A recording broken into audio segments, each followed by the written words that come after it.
So I'm back with the final explanation of the poem Abhishar, and we stopped with the spring, the festival of spring, or uh, the festival of flowers that I spoke to you about, and I'm still here in Uttarayan, and you can see all the flowers around me, but probably in the poem, the mood changes because in the full moon night, the young ascetic was walking in the lonely street. It was deserted.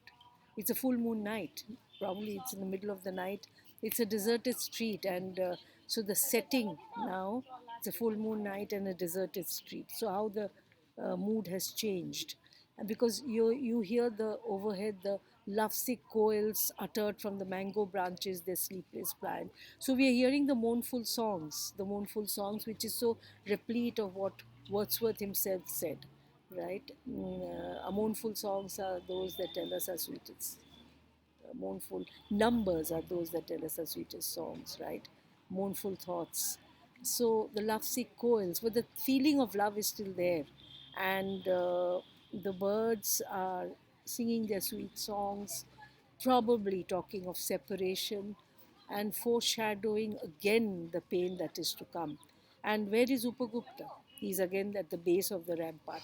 Remember the same base where he was lying when Vasavadatta stepped on him accidentally. That was a year ago, right?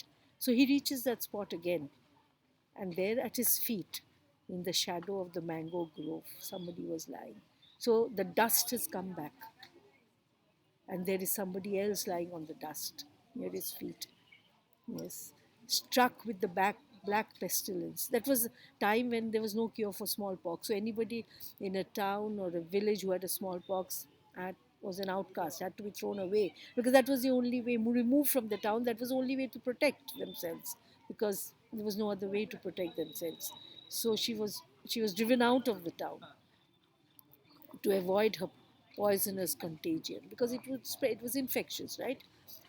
And so she was thrown out of town, and then he suddenly realizes it's the same it's the same girl, the woman that he had met a year ago. The ascetic sat by her side, oblivious of the contagion. Remember, ascetic, and that's what makes them so different. And here you will have the real essence of love that Tagore is talking about. What is Obishar? This is Obishar. He took her head on his knees, compassion, moistened her lips with water, life giving. Water is a life giver. So she must be dying of thirst, right? So that's the first thing you give life, water. Smeared her body with balm, soothing her. She must be in such pain. So he was soothing her, oblivious of what the disease would be, right? Who are you, merciful one? Asked the woman. Remember, gracious, merciful. Those are the adjectives we are using for Upagupta all through. Who are you, merciful one? The time at last has come to visit you, and I am here, Vasavadatta, replied the young ascetic. This is his tryst. He told her a year ago, I will come when the time is ripe. This is the time. Now, when everyone else has abandoned you, I'm here to save you from the ignominy of death that is soon to come. Yes.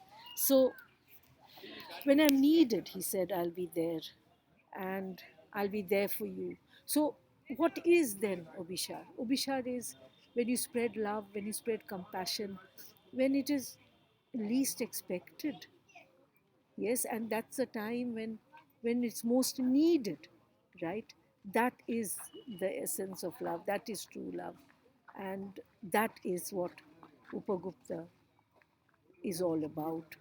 The role of an ascetic, a spiritual friend, a mentor, a life giver, a lover in true sense of the term, because he's giving her the love of a peaceful death, a love, a feel of where the pain is removed, where loneliness is removed, where you have the thought that I am not alone.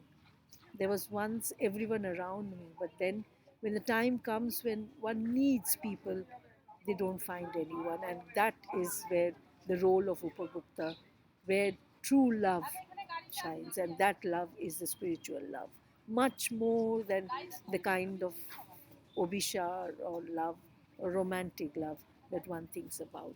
And that, I guess, is the essence of the poem. We will There will be a few words of meanings that I'm sure you can go through the dictionary and find out the meanings of. Yes, in the background you can see hordes of people walking around, and well, I'm still in Uttarayan. I had to do this entire poem of Ishar here with you, and so I hope you've understood the poem. The setting is important, the characters are important, and the meaning of love is so very deep than what we think it to be. So, the symbiotic relationship that one has with nature here in Uttarayan, that kind of symbiotic relationship is what uh, probably is what Upagupta is talking about when he says, I'll be there when you need me. And he was there when Vasavadatta needed him the most. So in my next class, I'll be dealing with some questions, probable reference to the context, single kind of questions that you are nowadays asked. And word meanings I'm not going into, because you can use a dictionary and find out. And if you have any doubts, do please put in the chat box. Right? So till next time, your last glimpse of Vishwabharati with this lovely drooping orange flowers, which is like a tunnel. And if I pan the camera around, you will see a riot of flowers behind me, and of course people as colorful as the flowers, because this is a place of pilgrimage for many people here in Bengal and also in India. So if you get a chance, do visit Vishwabharati and spend some time seeing the beauty that is Shantiniketan. Till the next time with question and answers, have a good week ahead. Bye bye.